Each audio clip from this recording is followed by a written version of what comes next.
most, let's give a nice warm Philadelphia welcome to Michael Klastron! That's the guy who wrote the book.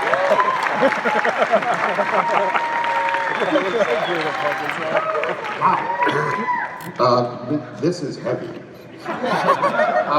Hey, how's everyone doing? Excellent.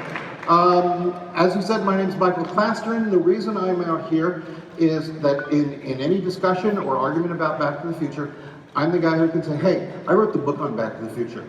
Because I did. And who's got my book here? All right, good for you. The rest of you, we'll talk later. So let's get started. You know, they say my guests need no introduction, but I'm going to anyway because they wouldn't know when to come out otherwise. So our first guest is everything Back to the Future. Without him and Bob Zemeckis, none of this would have happened, and all of us would fade away gradually. So if there's a problem in the space-time continuum, hang on. No, we're good. So please welcome writer, producer, creator, Mr. Bob Gale.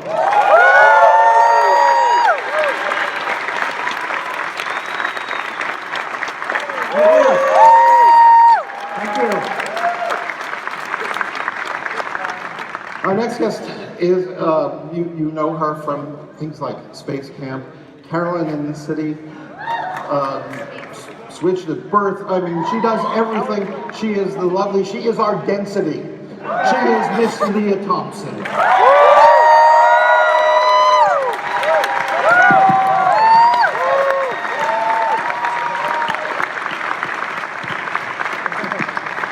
at all those people. There's a lot of people out here. Okay, I think you know our next guest. And you know what? This man has said the words Great Scott to us so many times. How about we give him one? As I introduce him, one big, on the count of three. 1, 2, 3. Great Scott! Mr. Christopher Lloyd.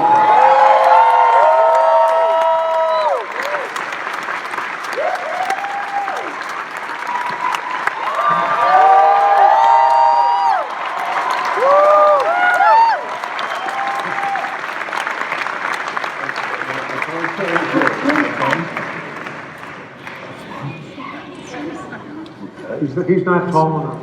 Okay, sit on the high chair. That's what they told me. So, all right, one more person. 5-time Emmy winner, Family Ties, Sin City, Secret of Success. He may not have been the first, but he is the one true, only Marty McFly, Mr. Michael J. Fox.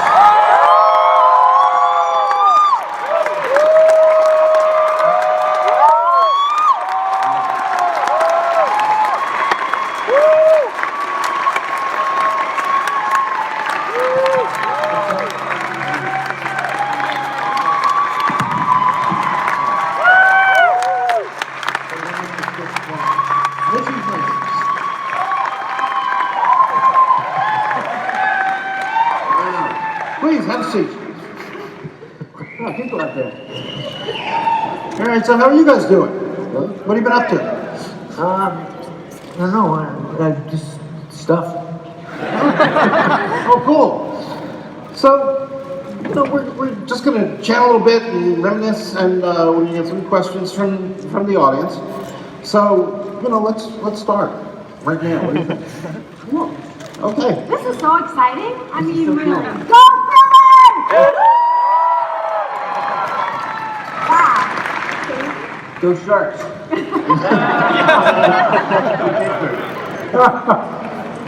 I think there's a lot of Penguins fans here.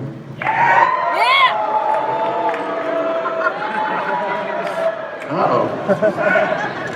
All right, I think we should get to the questions. And my first question is for Donald Trump. I'm sorry, that's a different comic convention.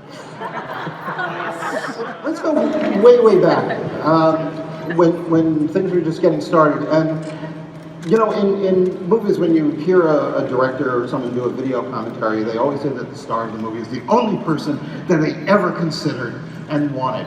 And in this case, it happened to be true because Michael was the first person they wanted to play Marty McFly. Bob? This is true. Bob Zemeckis and I were big fans of Family Ties.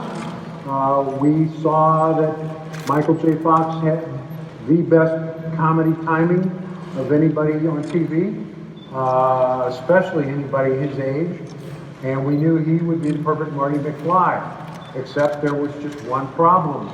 He was on Family Ties.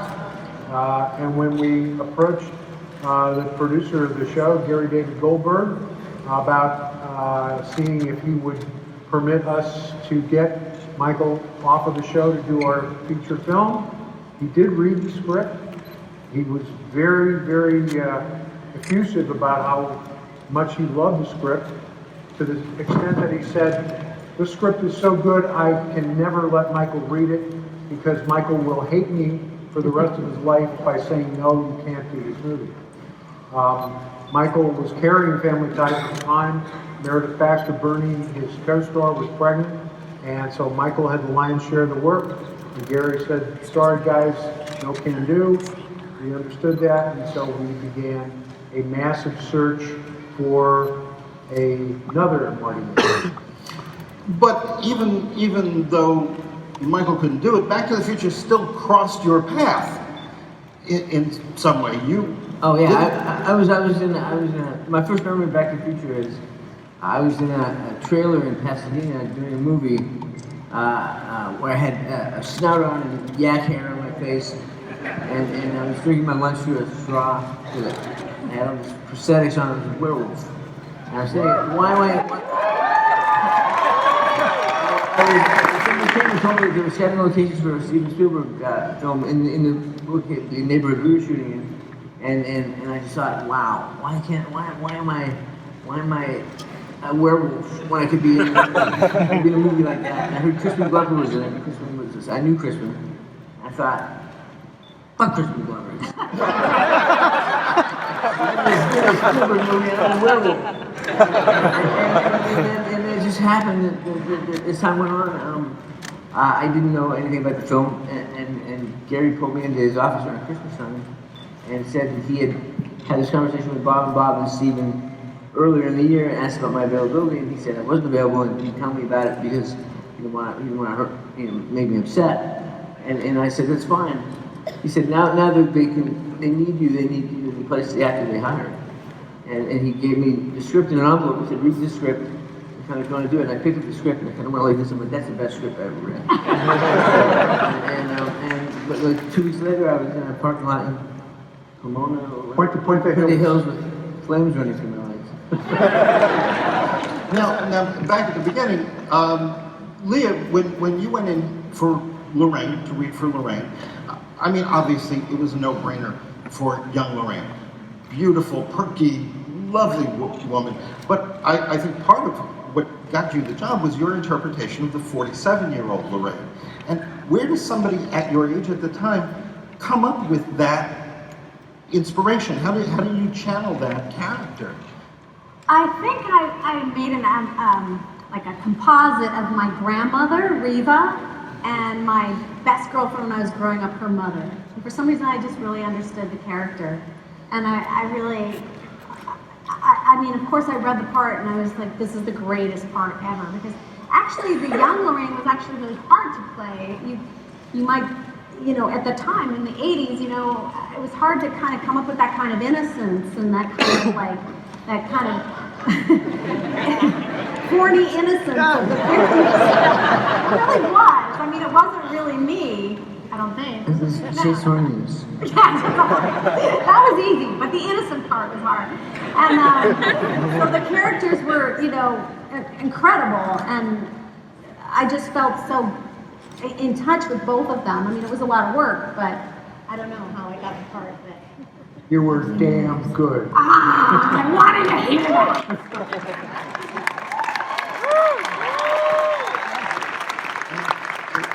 And if I remember correctly, you had a very special cameraman recording that audition, didn't you? Yeah, the audition, I remember that Steven Spielberg was running the giant video camera for the audition, and it was actually, he's such a lovely man. I actually felt really comfortable, and I have really amazing, warm feelings about that audition. I mean, it was so much tension, or it was like a screen test.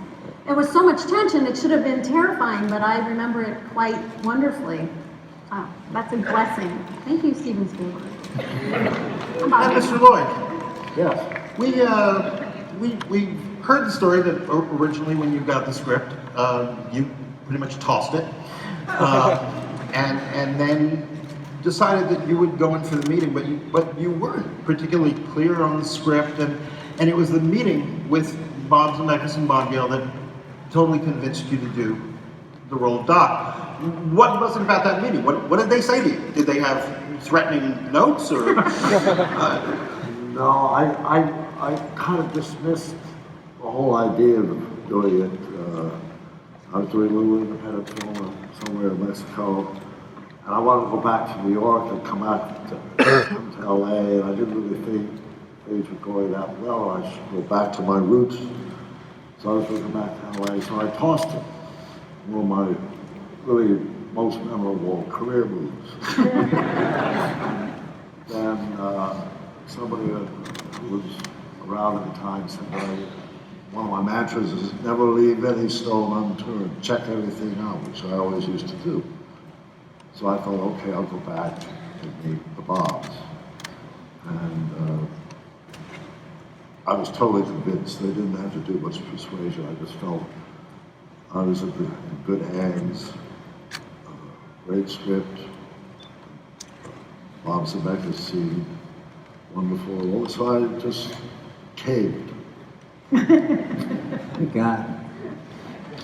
Okay, so everything's going on, and Michael, even though you weren't there, was Back to the Future still somewhere in your mind? Because you know you're in Hollywood and you hear about movie shooting. I moved on. I mean, I'd gone back to Family Ties, and I hadn't thought about it because I never directly connected to me. I never knew that there was any interest in me. So, you know, I wanted to play Gandhi, but they weren't looking for me. I was ready for any job, but I wanted to do a film, and so it wasn't really when Gary mentioned it to me again, it completely gone.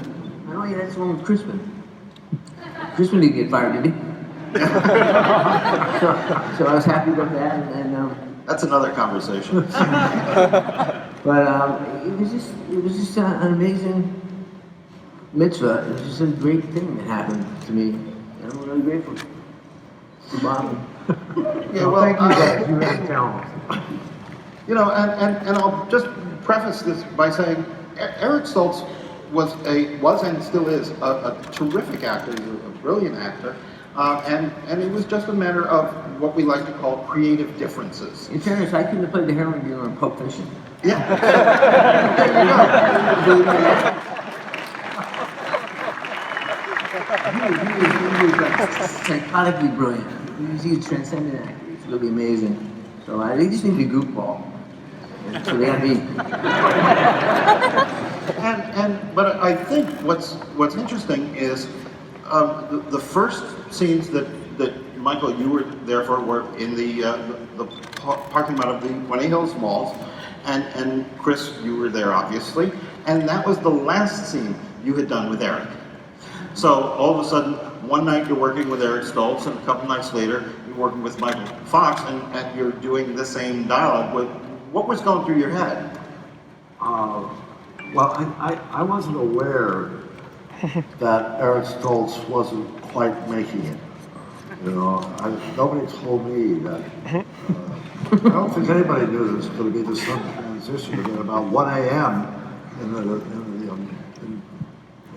the shopping mall in Industrial City, we gathered for lunch, 1 a.m. lunch, and then everybody was told to come to a certain place. And Spielberg was there, and other people in the suits, and Bob Zemeckis got up and announced that this change was being made. And I was stunned. I had no anticipation. And my first concern was very self-centered. I just thought I struggled to make my scene work for 6 weeks, and now I have to go back and hope that I can match myself for another 6 weeks. That was my biggest concern.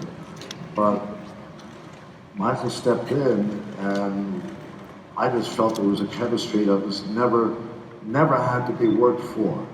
In all 3 episodes, when we were together, it was all there, Because we weren't all there.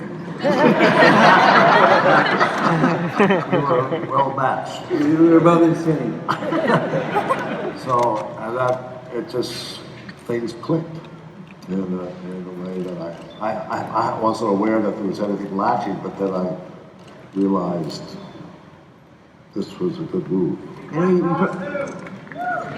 You probably in order to this, I don't need to jump in, but I want to say one thing about Chris is that there's a thing in film business and in storytelling called exposition, where you have to get out the facts. If it's a fantasy film, you have to say, these are the rules. This is how this is going to work.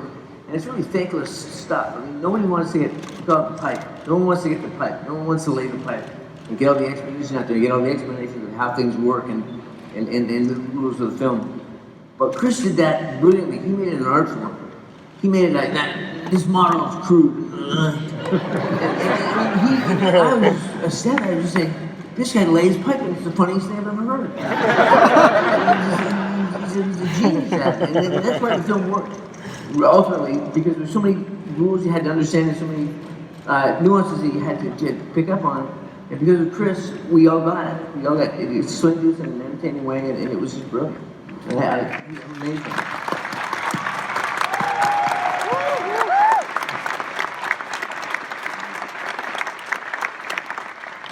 So Michael, in that parking lot, the few days before they had dressed you and shaved you and done everything to put you ready.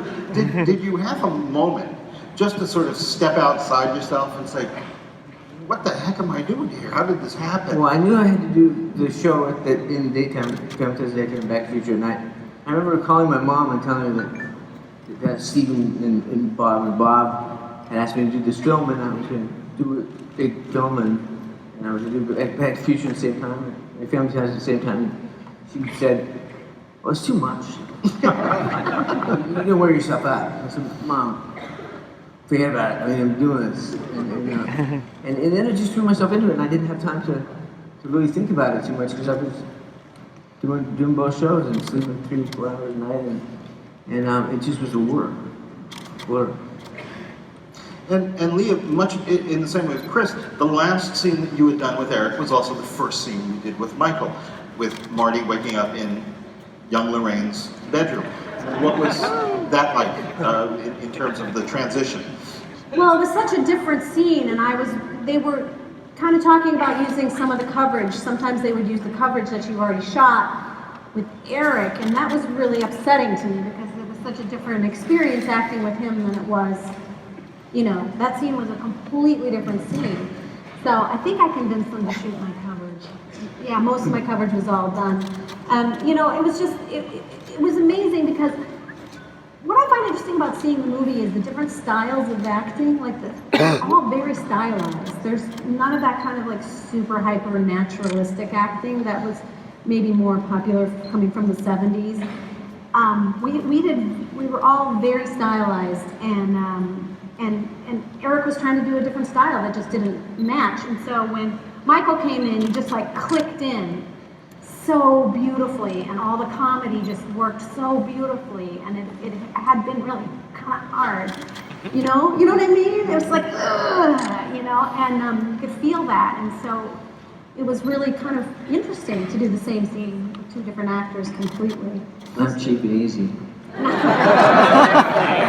That scene, doing that scene with you was one of the highlights of the movie for me.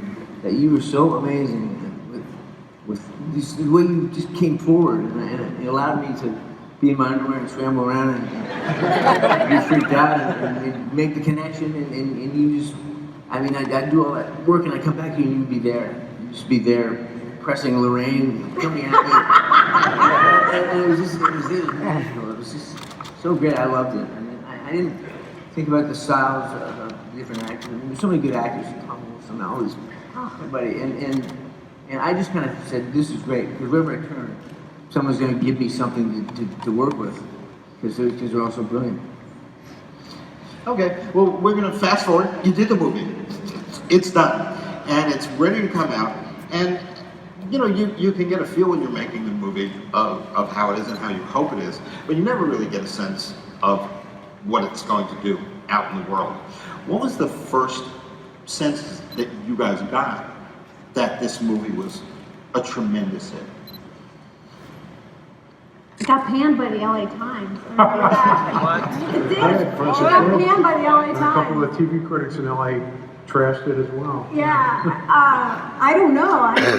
It felt like a snowball. I mean, first of all, when they decided that they were going to push, you know, we had to wrap, and the movie came out. How long after the wrap? The movie was in theaters 9.5 weeks after we wrapped principal photography. Now, we ruined post-production schedules for every other movie for years and years, because the studio guys would say, hey, those guys did it on Back to the Future. Why can't you get the movie in the theater in 10 weeks? We're giving you an extra half a week here. When they did that, I could feel that obviously the studio was really excited about it. What about you guys? I was just hoping we had a good opening night.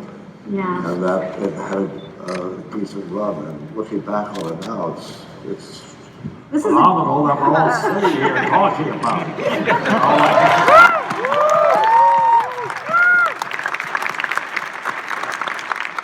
And Michael, you apologized for it, didn't you? Yeah, well, I was in London doing Family Ties Goes to London, which was an epic.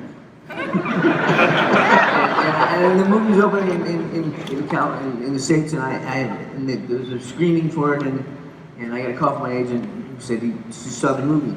My first instance was I said, I'm sorry, I'll be better next time. I was out of my element, and he said, no, trust me, it's good, you'll like it. And then I came back after it had been open. I didn't go to the premiere. I was completely being chased by Meredith Baxter Burney around London. And I came back and I went by the Cinerama Dome one day, and there was lines around the Cinerama Dome was a big theater in Hollywood, and it just lines around the building.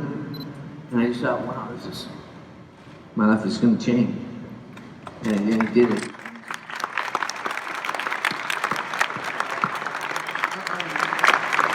Your weather already started to blossom. Alex Keaton was no slouch. But there's a different thing. I mean, you have TV celebrity, and it's great that people know you, and you go into their living rooms, and you go into their bedrooms, and their bathrooms, and their kitchens, and they have familiarity with you. It's kind of like they come up and clap you on the back and say, how you doing? When you're in a film where that big, and it's something that captivates people and captures their attention and their imagination, you become a whole other thing to them. They project that different energy onto you, and it's beautiful. It's really nice, but it's a responsibility, and you realize that people say, what's the secret to a long career, to success? Just realize that the success, the celebrity, doesn't belong to me, it belongs to you. I mean, you own it. And it's something I'm grateful for every day, that I'm allowed to do what I do because these guys let me do it. And thank you.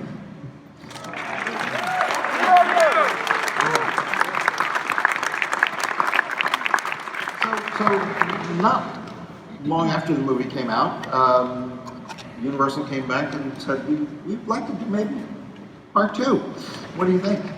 And I think Bob and Bob said that they would do it if you guys would do it, and the sentiment was returned.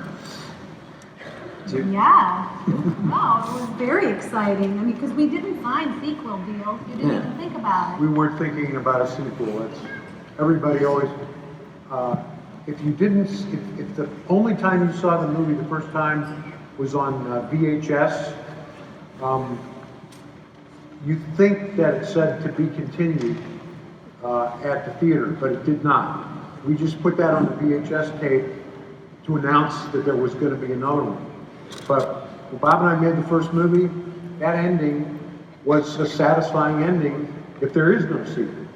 And as we've said many times, if we knew we were going to do a sequel, we would have never had Jennifer get in the car. Because when it came time for us to figure out what the sequel was going to be, we kept going, Jennifer, what the hell are we going to do with Jennifer? Put her on the porch.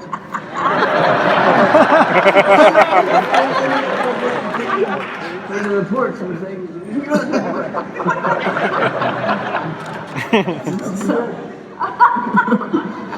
And you wake up again and say, what happened? We're on the porch. But what you didn't know when you agreed to do Back to the Future 2 was that ultimately you were going to end up doing Back to the Future 2 and 3 at the same time. How far into the process did that happen, and what was your reaction when they said, we'd like to ask you to do one more favor for us? How far into the process was it? Let's see.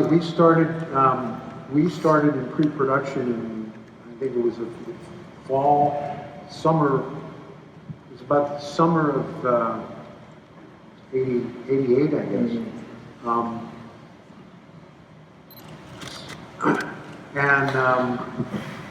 We kept writing and rewriting, and Bob Zemeckis said, "We got to go to the Old West in the end of this movie. We got to do this gag with the train." You're talking to me about that. The Old West. What's that? I remember you talking to me about the Old West. Right. And I tried to jam all this stuff in one screenplay, and it was really too much for one movie. And so I said to Bob one day, let me write this script the way, because we're introducing all these new characters towards the end of the movie, Clara and Mad Dog Cannon, and all the people that are in the Old West, we've never seen them before. Let me write it so that these characters get a chance to breathe and be introduced, and it was a 210-page script. And at that point, I said, we got enough material here to make two movies. Universal didn't want to hear about that because I actually floated the idea to them. You know, we can make two movies right now. And they said, no, just make the one. The CEO of Universal was pissed off that we weren't going to have the movie out, part 2 out in time for summer of 1989. And he thought we were just blowing smoke up his ass, which, you know, we had.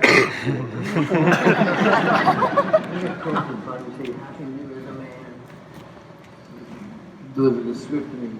Oh yeah, he said this is, how can you, man, deliver this script to me? That's the most expensive movie Universal will ever make. And we said, well, we think it'll make money. He said, just make one movie. But that's where the word started getting around. Well, could there be two movies here? And as we I kept rewriting it, and we kept rebudgeting it. Finally, it was clear that we had the conversation with Scheinberg later, where I actually had our production manager budget 2 movies instead of just one. And we said to Sid, hey, we can make one movie for $55 million, or we can make 2 movies for $75 million. What would you like to do, Sid? He said, all right, we'll make 2. And that was in like December of '89, yeah. Yeah, because we started shooting in December of '88, we started shooting February '89. February of '89. So, you guys had to endure, except for you, Michael, in part 1, you guys had to endure a lot of prosthetics. And that changed even more for you, Leah, in part 2. Chris, I was sort of half and half. And Michael, you finally had to get into the chair. Yeah. Which was the one thing you escaped on part 1. Yeah, it was a revisiting Teen Wolf.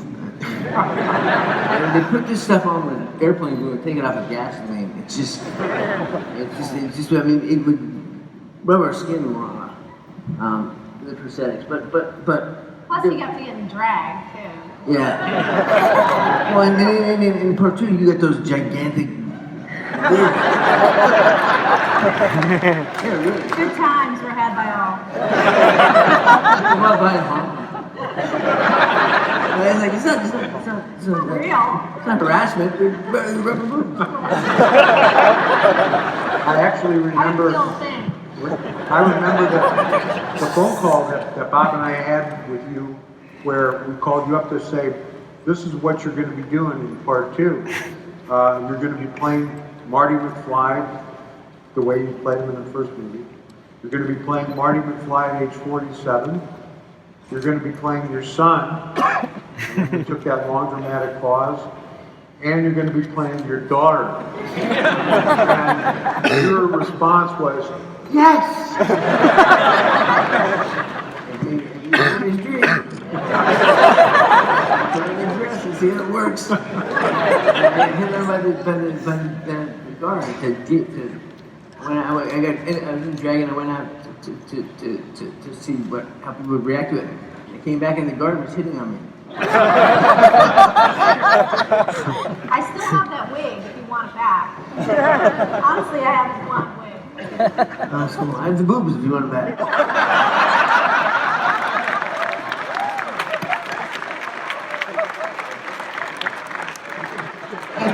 And Chris, what they did for you was because you had to be aged forward in part 1 to play the older Doc Brown. Yeah. So in part 2, when you bring Marty to the future, Doc has undergone a little procedure. So you had your one chance to get rid of all that makeup, but as Michael said before, you had to deliver a lot of information. So A lot of what? information in the scene, dialogue, as you were removing. Yeah, that's perhaps my most satisfying take in my life.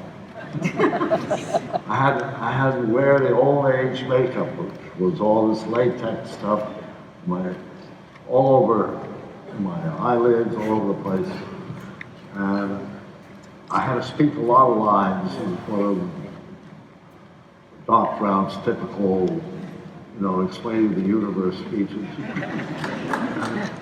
And remove all this makeup at the same time by catching it like down here, and as I'm talking, lift it so that it comes off in one piece.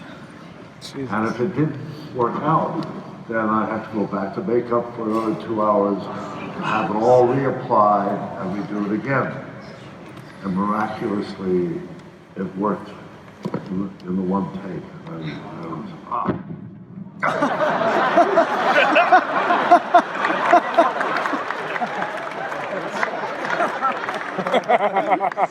Well, I could sit here for hours talking to you guys, but they don't care out there, and we want to give them a chance to ask you questions.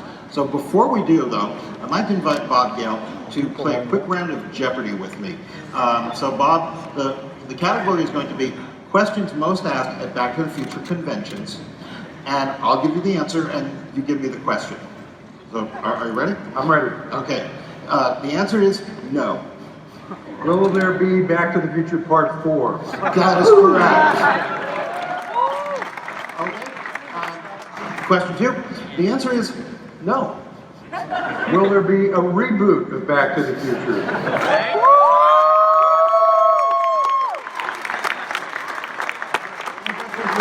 The answer is yes.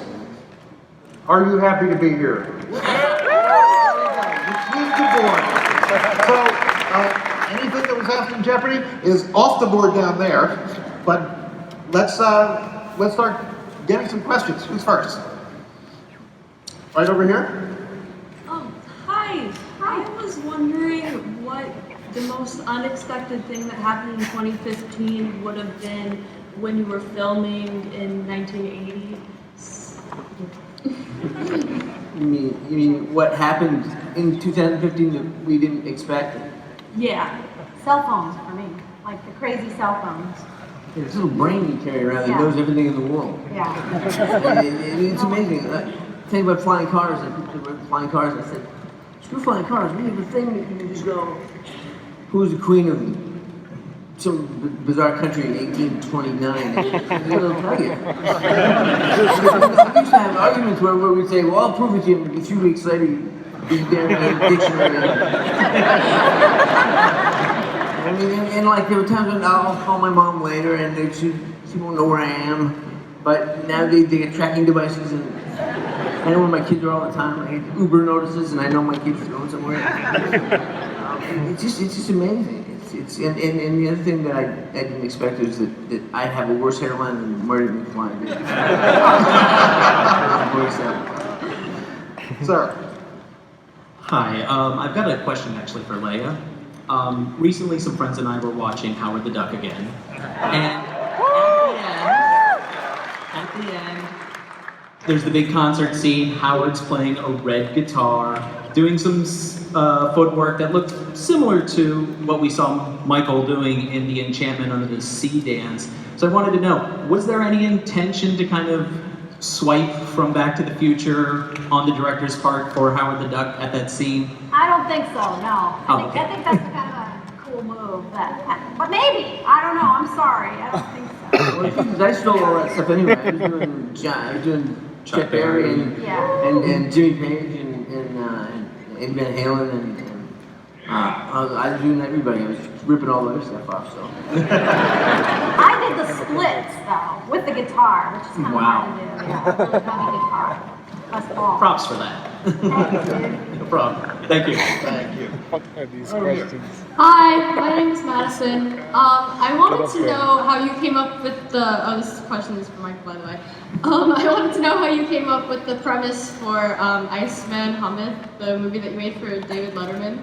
Yeah. It was this thing where I had hockey players coming getting ready to play a game in an orchestra getting ready to perform, and it was all match cut, so everything like led into another thing that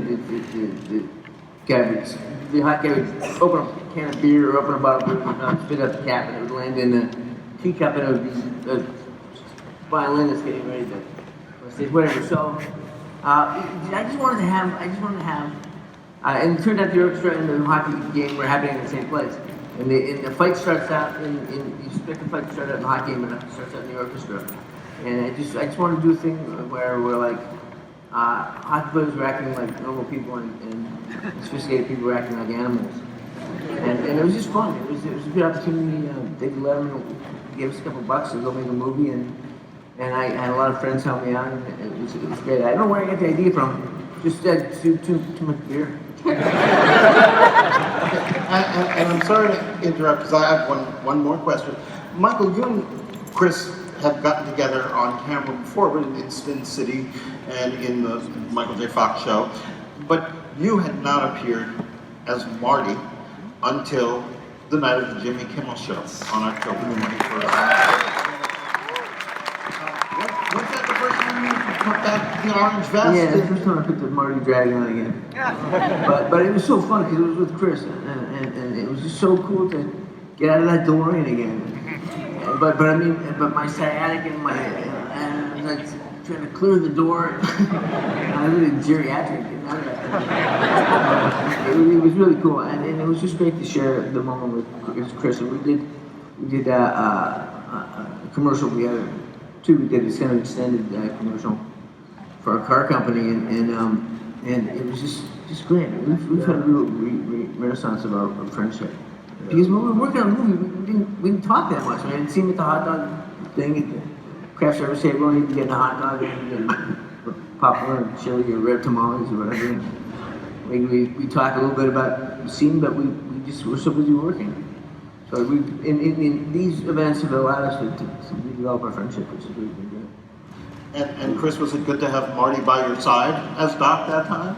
Oh, it was fabulous. The Jimmy Kimmel show, getting in the DeLorean backstage, and then drive out with all the steam away, the hoopla, which I assume was a surprise for everybody but us. And it was just a real kick. And then we had this great scene together.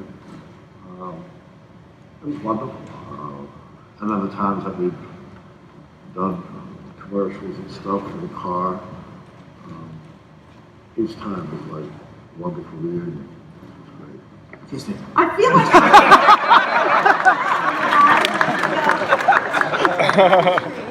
Yeah. Okay, how about you, young lady? Hi, this is for all of you. Do you like the technology in the Back to the Future's 2015 or the technology in the real 2015? Leah, what about you? Well, I don't know. I never really thought that there would be flying cars. I think people like somebody in a uniform, you know, they want the doors here and doors there. I think people are scared to fly, so I never thought there would be flying cars. So I think I appreciate the technology now, but I know that you guys were trying to make it fun. It wasn't like you're trying to predict the future. You were That's right. You were trying to make it funny and We were bright. trying to make it funny. We were basing all of the technology on riffs on the scenes that were in the first movie. So people say, well, where did hoverboards come from? Well, they came about because we wanted to do a version of the skateboard chase in 2015, and it couldn't just be another skateboard chase. It had to be something a whole lot more futuristic than that. So, as Michael said, I think all of us would be lost today without our cell phones. We've come to rely so much on them. It's interesting, you think about when in 2045, when they make a movie about today, and you have a street scene, everybody's just going to be kind of hunched over, walking around like this. Yeah, I noticed when I first moved to New York in the early 90s, late 80s, every block you'd be on, there'd be 13 people with a cigarette. They were going to have a smoke. And now you don't see anybody with a cigarette, but you see the same people with cell phones. And it's just addicting, and it's really fun. But it's been a real change. Like if you showed a scene from 1989, it would be completely different than what it is now. And it's just that subtle way. Hi, my name is Dana, and I'm a huge Back to the Future fan, but I recently watched like all 7 seasons of Family Ties in like 3 months last year. First time. My question was, why did the Keatons drink so much orange juice, and was it real? Yeah, it happened just because I needed. I'm a very mannered, affected actor, and I have a lot of tricks that I do. And one of them is that it's very. I was like, someone when I'm timing a joke to say ba da da da da, and then we just run away for the punchline and have a sip of juice, and just gonna wait for it, and then lay the punchline out. And I found that was a great timing device to have a glass of juice. And so I just have juice in the fridge all the time.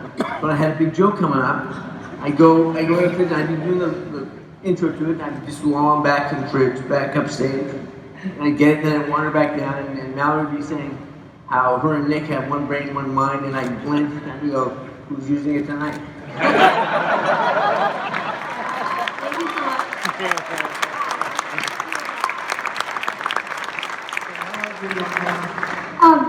Hi, you're one of my favorite movies that I ever liked, and if you could all relive the making of all 3 of the movies, would you, and why? Relive it? Relive it? Yeah. Wow. That's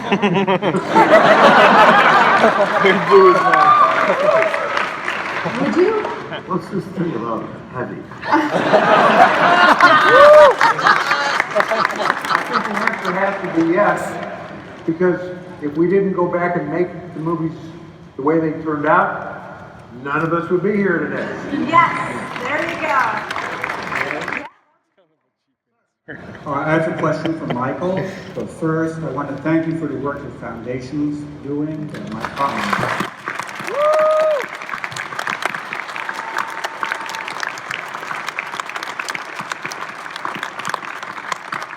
I have Parkinson's, and I'm a participant in one of your studies, and it's great work. Thank you. Great. And I really enjoyed watching you on The Good Wife, and I want to know, will we be seeing Canning again?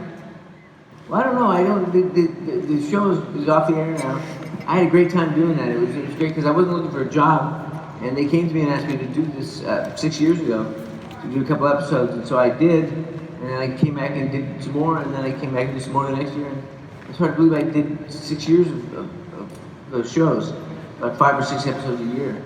And it was really great. I mean, Julianne Margulies is spectacular.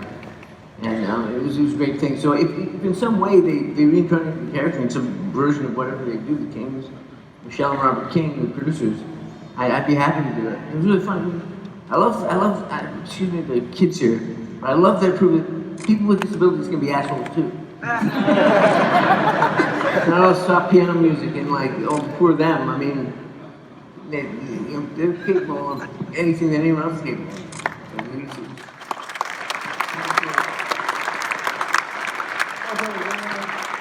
One more question, sir? Hi, I really loved all your movies, and I think all of you were great actors. My family's grown up watching, I've grown up watching.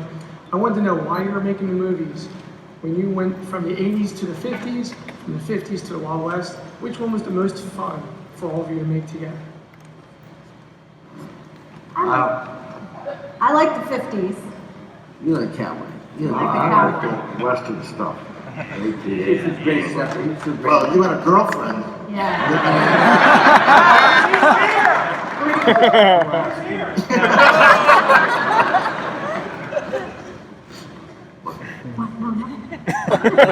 I like the 50s. I like the Johnny Good thing was so fun to me. And her dress was just so, it's so sexy. I mean, it's the biggest dress I've ever seen, but somehow it was like, just made her more sexy. Thank you.